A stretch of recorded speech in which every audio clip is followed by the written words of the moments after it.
அனைவருக்கும் வணக்கம். Online நஸ்தோ Trichy TV, எளிமை யதார்த்தம் கலந்த ஜோதிடம். வணக்கம் நண்பர்களே. பெண்களுடைய ஜாதகத்தில் செவ்வாய் சனியின் பங்கு என்ன? அந்த செவ்வாய் சனி பெண்களுடைய ஜாதகத்தில் எந்த அளவு ஒரு தாக்கத்தை ஏற்படுத்துது அப்படிங்கிற ஒரு விஷயத்தை தான் இந்த ஜாதகத்தில் பார்க்க போகிறோம்.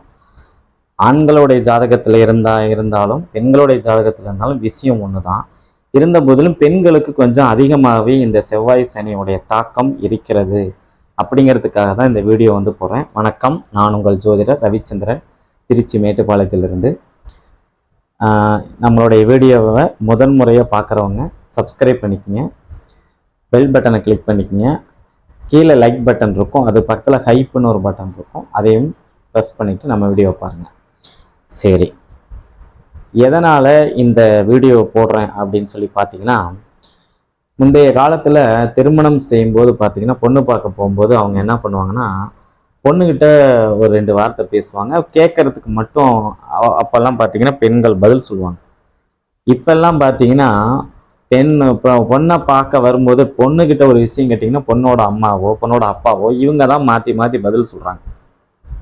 அப்போ பொண்ணுடைய குணம் என்ன, பொண்ணுடைய அந்த கேரக்டர் என்னங்கிறது நமக்கு தெரியாமலே போகுது. சரிங்களா? ஜாதகத்தில் இதெல்லாம் தெல்ல தெளிவாக அச்சில் கோர்த்த மாதிரி நம்ம பார்த்துடலாம். நல்லா கவனிச்சுக்கோங்க. ஒரு பெண்ணை பார்க்க போகிறீங்க, உங்கள் பையனுக்கு வரேன்னா ஒரு பெண்ணை பார்க்க போகிறீங்க. அதுக்கு முதல்ல உங்கள் பையனுடைய ஜாதகத்தில் 2ஆம் இடத்துல செவ்வாயோ சனியோ ராகுவோ இல்லாமல் பார்த்துங்க. 2ஆம் இடத்தோட இந்த 3 கிரகங்கள் தொடர்புக்கு வரக்கூடாது. 2ஆம் இடத்துல சூரியன் இருந்தால் கூட பரவாயில்ல. சரிங்களா? அதே மாதிரி 2ஆம் இடத்துல அமாவாசை சந்திரன், அதே நீங்கள் பார்த்துக்கங்க. சரி, அதே மாதிரி அந்த ஒரு பெண்ணை பார்க்க போறீங்க, 2ஆம் இடத்தோட செவ்வாய் தொடர்பு. எப்படியெல்லாம் செவ்வாய் தொடர்புல வரும் அப்படின்னா, 2ல் செவ்வாய் இருந்தாலும் அது 2ஆம் இடத்தோட தொடர்பு தான். 11ஆம் இடத்துல செவ்வாய் இருந்தாலும் அது 2ஆம் இடத்தோட தொடர்பு தான். அதன் பிறகு 7ஆம் இடத்துல செவ்வாய் இருந்தாலும் அந்த 7ஆம் இடத்துல இருக்கக்கூடிய கிரகம் 8ஆம், அதாவது அங்கிருந்து 8ஆம் பார்வையாக 2ஆம் இடத்தை பார்க்கும். 8ல் இருந்தாலும் ஒரு 2ஆம் இடத்தை பார்க்கும். இதெல்லாம் அந்த கிரகத்துக்கு தொடர்புன்னு அர்த்தம். சரிங்களா? அப்போ நீங்க போய் பார்க்கக்கூடிய அந்த பெண்ணுடைய ஜாதகத்துல 2ஆம் இடத்துல செவ்வாய் இருக்குதுன்னு வச்சுக்கோங்க. அதை குரு பார்க்குது, பௌர்ணமி சந்திரனுடைய பார்வையில இருக்குது, அதெல்லாம் வேற கதை. பொதுவா நீங்க போய் பார்க்கும்போது 2ஆம் இடத்துல செவ்வாய் இருந்தால் அந்த பெண், சரிங்களா, சொல் செயல் இதெல்லாம் கொஞ்சம் வித்தியாசமா இருக்கும். நல்லா புரிஞ்சுங்க. ஒரு காலத்துல 2ஆம் இடத்துல செவ்வாயோ சனியோ இருந்ததுன்னா கொஞ்சம் அசுப வார்த்தைகள் பேசுனவங்களா இருப்பாங்க. இன்னைக்கு இருக்கிற காலகட்டத்துல செவ்வாய் சனி 2ஆம் இடத்துல இருந்துச்சுன்னா இப்ப இருக்கிற பெண்கள் அசுப வார்த்தை பேசுறது இல்லை. ஆனா வீட்டுக்காரோட இஷ்டத்துக்கு சண்டை பண்ணிட்டு இருப்பாங்க. நான் இப்படித்தான் இருப்பேன், நான் இதை தான் செய்வேன், அதை தான் செய்வேன் அப்படின்ட்டு சும்மா தேவையில்லாத விஷயத்துக்கு தம் பிடிச்சிட்டு உட்காந்துருப்பாங்க. சரிங்களா? ஏமா அதை செஞ்சுட்டீங்க அப்படின்னா, நான் ஒன்றும் ஊர்ல உலகத்துல இல்லை, அதெல்லாம் செய்யலையே, இருக்கிறதானே செய்யறேன் அப்படிங்கிற மாதிரி இவங்களுடைய எண்ணம் செயல்பாடுகள்லாம் கண்டிப்பாக இருக்கு. இது ஒரு ஒரு அவேர்னஸ்க்காக தான் இந்த வீடியோ போடுறேன். சரி, 2ஆம் இடத்துல தொடர்பு கொள்ளும் போது பார்த்தீங்கன்னா, ஒரு வார்த்தை கேட்டீங்க அப்படின்னா அவங்க சொல்ற பதிலையே ஏண்டா இவங்க கிட்ட போய் நம்ம இந்த கேள்வியை கேட்டோம் அப்படிங்கிற அளவுக்கு உங்களை சிந்தனை செய்யக்கூடிய அளவுக்கு அவங்களுடைய பேச்சு இருக்கு. யதார்த்தமான ஒரு பதிவு போடுறேன் இது, ஓகேங்களா? அப்போ 2ஆம் இடத்தோட செவ்வாய் தொடர்பு கொள்ளும்போது அந்த பெண் அப்படி பேசுதுன்னு வச்சுங்க, வீட்டுக்கு வரக்கூடிய அந்த மனையாளி இந்த மாதிரி 8 1 துண்டு 2ன்னு பேசுன்னு வச்சுங்களேன், இவங்க வீட்டுல பொருளாதாரம் தங்காது. தண்ணீர் அதிகம் செலவு செஞ்சா எப்படி பணம் தங்காதுன்னு முன்னாடி பேச்சு வழக்குல சொல்றோமோ, அதே மாதிரி 2ஆம் இடத்தோட செவ்வாய் இருக்கும்போதோ சனி இருக்கும்போதோ பார்த்தீங்கன்னா அங்கே பெரிய அளவில் பொருளாதாரம் தங்காது. 2ஆம் இடத்துல சனி இருக்கும்போது வளவலா கொலகொலா பேச்சு பேசுவாங்க. என்னப்பா நல்லா இருக்கிறியா அப்படின்னு கேட்டேன், ஆமாம் நல்லா இல்லாமல் இப்போ என்ன ஒரு மாதிரியா இருக்கிறானா இப்படின்னு யாராவது பேசுனாங்கன்னா அது சனியோடைய பேச்சு. அதே மாதிரி 2ஆம் இடத்துல செவ்வாய் இருக்கிறவங்கள போய் நல்லா இருக்கியா அப்படின்னா, ஆமாம் நான் நல்லா இல்லைன்னா நான் ஆஸ்பத்திரியில் எனக்கு ட்ரீட்மெண்ட் பண்ண போறியா அப்படின்னாங்கன்னா இது செவ்வாயோடைய பேச்சு. ஏண்டா இவனுங்கிட்ட ஒரு வார்த்தை பேசுறோம் அப்படிங்கிற ஒரு அளவுக்கு போயிடும். சரி, இந்த 2ஆம் இடத்துல இருக்கக்கூடிய செவ்வாய் குடும்பத்தை கெடுக்கும். செவ்வாய் சனி 2 பேர்த்துக்குமே சேர்த்துதான் வீடியோ பேசிட்டு இருக்கிறேன். 2ஆம் இடத்துல செவ்வாயும் சனியும் இருக்கும்போது இது குடும்பத்தை கெடுக்கும், பொருளாதாரத்தை கெடுக்கும். உங்களோட பேச்சாலேயே நீங்க அழிஞ்சு போயிருவீங்க. உங்க பேச்சு யாருக்கு உங்களுடைய மனசுக்கும் இதமா இருக்காது. உங்களுடைய குடும்பம் வந்து ஒரு அமைதியான சூழ்நிலை இருக்காது. ஒரு சின்ன விஷயத்துக்கு குரலை உயர்த்தி உங்க 4 செவத்துக்குள்ளார நடக்கக்கூடிய ஒரு விஷயத்தை வெளியில தெரிய வச்சிருவீங்க. இதெல்லாம் இந்த பெண்களுடைய ஜாதகத்துல 2ஆம் இடத்தோட செவ்வாய் சனி தொடர்புல இருக்கும்போது இருக்கும். கத்தி பேசக்கூடிய தன்மை இருக்கும். வீட்டுல டிவியை போட்டுக்கிட்டு சவுண்டை அதிகமா வச்சுக்கிட்டு அதுக்கு மேல லவான்னு கத்திக்கிட்டு காதுல கேட்கக்கூடாத வார்த்தைகள்லாம் இந்த பேசுறது எல்லாமே இந்த 2ஆம் இடத்தோட இருக்கக்கூடிய செவ்வாய் சனி. ஒரு விஷயம் கேட்டா தப்பை இவங்க ஒத்துக்கவே மாட்டாங்க. இந்த 2ஆம் இடத்தோட செவ்வாய் சனி இருக்கிறவங்க தப்பு பண்ணிட்டாங்கன்னு வச்சுக்கோங்களேன், அவங்க அந்த தப்பை ஒத்துக்கவே மாட்டாங்க. ஓகேங்களா, நான் பண்ணது சரிதான் அப்படிங்கிற அளவுக்கு பண்ணுவாங்க. இது வந்து 2ஆம் இடம் வந்து பாவருடைய வீட்டில் இருக்கு, சுபருடைய வீட்டில் இருக்கு அப்படிங்கிற கதைலாம் அடுத்த கதை. பாவருடைய வீட்டில் இருக்கும்போது அதனுடைய தாக்கம் அதிகமாக இருக்கும். சுபருடைய வீட்டில் இருக்கும்போது தாக்கம் குறைவாக இருக்கும். இருந்த போதுல தாக்கம் தானே. இப்ப ஒருத்தர் ரிஷப லக்னம் 8ஆம் இடத்துல செவ்வாய் குருவுடைய வீட்டுல இருந்து 2ஆம் இடத்தை பாக்குறாரு. சரிங்களா, இவங்களுடைய அந்த பேச்சு வந்து கொஞ்சம் குறைந்தவர், அந்த பேச்சு குறையாதே.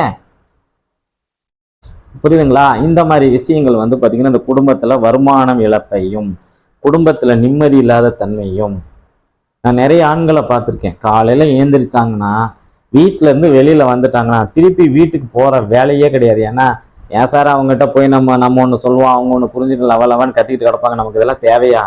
அதனால நம்ம காலையில ஏந்திரிச்சோமா சாப்பிட்டோமா இங்க இந்த சைடு வந்துடலாமா அப்படிங்கிற மாதிரி வந்துடுறாங்க. இதுக்கு காரணம் அந்த பெண்களுடைய ஜாதகத்துல செவ்வாயும் சனியும் ஏதாவது ஒரு கிரகங்கள் அங்க இருக்கிறதோ அல்லது ஏதாவது ஒரு கிரகம் இங்க தொடர்பு கொள்றதோ, சிலருக்கு 2 கிரகமும் சேர்ந்து அங்க தொடர்பு கொள்வதோ அமைப்பு தான் இது. குடும்பத்துல ஒரு நிம்மதி இல்லாத சூழ்நிலை போயிடும். சார் மனுஷனுக்கு முதல்ல நிம்மதி வேணும் சார், மனசு அமைதியா இருக்கணும். அப்படின்னாதான் உங்களுக்கு பாதிப்புகள் வரவே வராது. 6ஆம் இடத்துக்கு பெரிய திரிகோணம் 2ஆம் இடம் தான். குடும்பம் அமைதியா இல்லாட்டி வியாதி வரும் சார். அதை தானே நீங்க மருத்துவ உலகம் சொல்றாங்க. என்ன சொல்றாங்க? மனசு அமைதியா இல்லை அப்படின்னா உங்களுக்கு வியாதி வரும் அப்படின்னு. மனசு எப்போ சார் அமைதி இல்லாம போகும்? 2ஆம் இடம் குடும்பத்துல பிரச்சனை அப்படின்னா, நீங்க பாக்குற வேலையில பிரச்சனைனா உங்களுடைய மனசு அமைதி இல்லாம போயிடும். அப்ப மனசு அமைதி இல்லைன்னா உங்களுக்கு சர்க்கரை, ப்ரெஷரு, அது இதுன்னு எல்லா வியாதியும் வர வேண்டியதான். ஓகேங்களா? இதற்கு மிக மிக முக்கியமான காரணம் இந்த 2ஆம் இடத்துல இருக்கக்கூடிய செவ்வாயும் சனி. சரி, இன்னொரு விஷயம் பாருங்க. 2ஆம் இடத்துல செவ்வாய் இருந்தா 4ஆம் பார்வையா 5ஆம் இடத்தை பார்க்குமா? அப்ப ஆட்டோமேட்டிக்கா அந்த ஜாதகர் அந்த அந்த குழந்தைங்க அந்த பெண்களுடைய ஜாதகத்துல இருக்கக்கூடிய செவ்வாயின் பாதிப்பு அவங்களுக்கு பிறக்கக்கூடிய குழந்தைக்கு அது பிரதிபலிக்கும். இதெல்லாம் பல விஷயம் இருக்கு. அதனாலதான் முன்னோர்கள் வந்து செவ்வாய் இந்த வீட்டுல இருந்து ஆகவே ஆகாதுன்னு சொன்னதுக்கான காரணம்.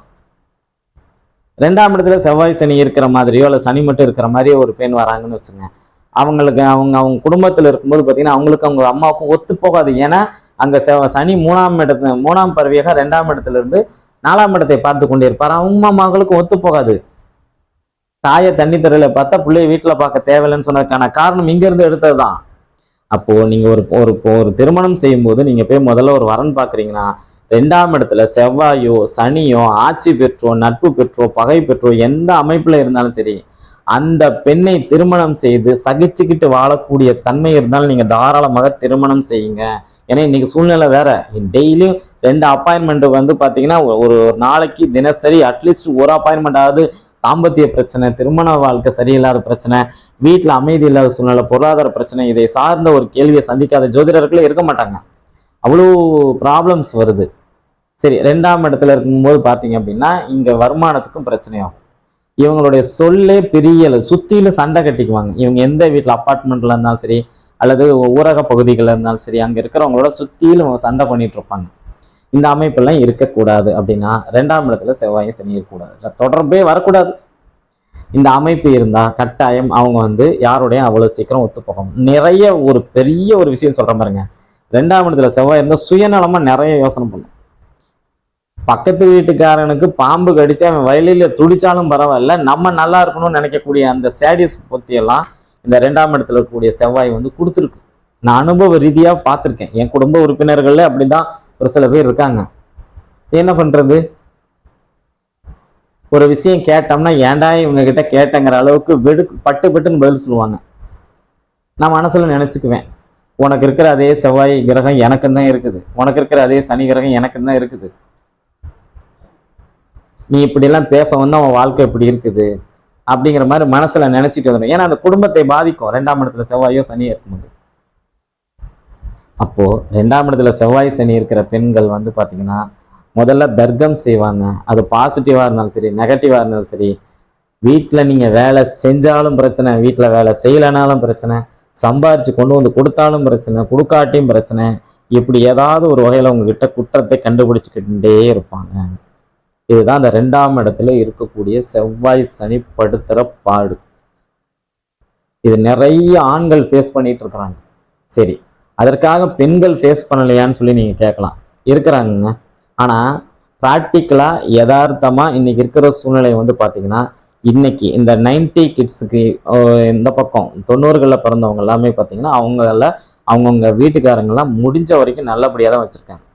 என்னுடைய அனுபவத்தில் பார்த்த வரைக்கும் நம்மளோட அப்பாயின்மெண்ட்ல வந்த பலருடைய பேச்சை கேட்டு அவங்க சொன்ன அந்த ஸ்டேட்மெண்ட் எடுத்து நம்மளும் பலதரப்பட்ட மக்கள்கிட்ட பழகுறோம். அவங்களுடைய அமைப்பை பார்த்து பார்த்தீங்கன்னா இன்னைக்கு இருக்கிற பிரச்சனையே பெண்களை விட ஆண்களுக்கு தான் அதிக பிரச்சனை இருக்கு. சரிங்களா? பெண்களை விட ஆண்களுக்கு தான் அதிக ப்ரெஷர் பிரச்சனை இருக்குது, அதிக சுகர் பிரச்சனை இருக்குது. இன்னொரு விஷயம், மருத்துவ உலகம் அதிகபட்சம் ஒரு விஷயம் சொல்லுது, ஹார்ட் அட்டாக் அதிகமா ஆண்களுக்கு தான் வருது. பெண்களுக்கு ரொம்ப 1000 பேருக்கு வந்துச்சுன்னா அதுல ஒரு 5 பேருக்கு பெண்களுக்கு ஹார்ட் அட்டாக் வந்தா பெரிய விஷயம்னு சொல்றாங்க. அதற்கு காரணம் இந்த செவ்வாய் சனியினுடைய தொடர்பு. நல்லா கவனிச்சுங்க. 2ஆம் இடத்துல இருக்க சனி 3ஆம் பார்வையாக 4ஆம் இடத்தை பார்ப்பார். 4ஆம் இடத்துலதான் இதயம் இருக்கு. பாருங்க, நீங்க இந்த 2ஆம் இடத்துல செவ்வாய் சனியை வச்சுட்டு குடும்பம் அமைதியா இருந்தா நோய் இல்லைங்க. அம்மாவுக்கும் பொண்ணுக்கும் நல்ல உறவு இருந்துச்சுன்னா அந்த பொண்ணுகிட்ட நல்ல பழக்க வழக்கம் இருக்குங்க. இதெல்லாம் நீங்க பொண்ணு பார்க்க போகும்போது எல்லாம் நீங்க தெரிஞ்சுக்கணுங்க. இன்னைக்கு காலையில ஒருத்தர் அப்பாயின்மெண்ட் பார்த்தோன்னே ஒரு வந்து சொன்ன ஒரு விஷயம், சார் நான் பொதுவாக ஜோதிடத்தை நம்ப மாட்டேன் சார், அதனுடைய விலை வந்து சார் என் லைஃபு போச்சு சார், என் மேரேஜ் ஆகி கொஞ்ச நாள்லேயே எனக்கு என் ஒய்ஃபுக்கும் பிரச்சனையாக அவங்க பிரிஞ்சு போயிட்டாங்க, இன்னை வரைக்கும் நான் தனி மரமாக தான் சார் நிற்கிறேன், நிறைய வசதி வாய்ப்புகள் இருந்து என்னால் ஒரு குடும்ப உறுப்பினர், ஒரு குடும்பத்துக்கு தலைவர் அப்படிங்கிற முறையில் என்னால் வர முடியல சார் அப்படின்னு சொல்லி அவர் ரொம்ப வருத்தப்படும் போது எனக்கு உண்மையாலுமே ரொம்ப சங்கடமாக இருக்குது. இதற்கெல்லாம் காரணம் அதான். அதனால 2ஆம் இடங்கிறது குடும்பஸ்தானம். இந்த குடும்பஸ்தானத்தோட எந்த வகையிலையும் செவ்வாய் சனி ராகு கேது இந்த அமைப்புகள்லாம் இல்லாமல் நீங்கள் திருமணம் செஞ்சா நீங்க கண்டிப்பாக பாக்கியவான்கள் தான். குறிப்பா ஏன் மனைவிக்கு சொல்றேன்னா, அவங்க மனைவி தான் லட்சுமின்னு சொல்லுவாங்க. அவங்க கையில கொடுத்து பணம் கொடுத்து வாங்கணும்னா தான் நம்ம வீட்டுல வந்து பொருளாதாரம் வளரும். ஓகேங்களா? வீட்டுல இருக்கிற எல்லா பெண்களும் மகாலட்சுமி. அதனால வார்த்தையை அளவா பயன்படுத்தி பேசும்போது பார்த்தீங்கன்னா அவங்களுக்கு நிறைய சேரும். 2ஆம் இடத்துல குரு இருக்கும்போது இருக்கக்கூடிய பெண்களை திருமணம் செஞ்சுக்கிட்டிங்கன்னா அவங்க வார்த்தை நல்ல அழகான ஒரு வார்த்தையாக இருக்கும். ஒரு நேரம் தப்பு செஞ்சாலும் அடுத்த நேரம் வந்து சாரி கேட்பாங்க, இறங்கி வருவாங்க. சரிங்களா? இப்போ அவங்க வீட்டில் வந்து பணம் நிறைய சேரும், பொருளாதார உயர்வு இருக்கும், நிலபலம் வாங்குவாங்க, வீடு மனை வாகனம் இதெல்லாம் சொத்தெல்லாம் இதெல்லாம் இயற்கையாகவே அமையும் அப்படின்னு சொல்லி அழகான இந்த வீடியோவை இவ்வளோ நேரம் கண்டுகளித்த நம்மளுடைய ஆன்லைன் அஸ்ட்ரோ திருச்சி டிவி நண்பர்களுக்கு மீண்டும் ஒரு முறை நன்றியையும் வாழ்த்துக்களையும் தெரிவித்துக் கொண்டு விடைபெறுகிறேன். நன்றி, வணக்கம்.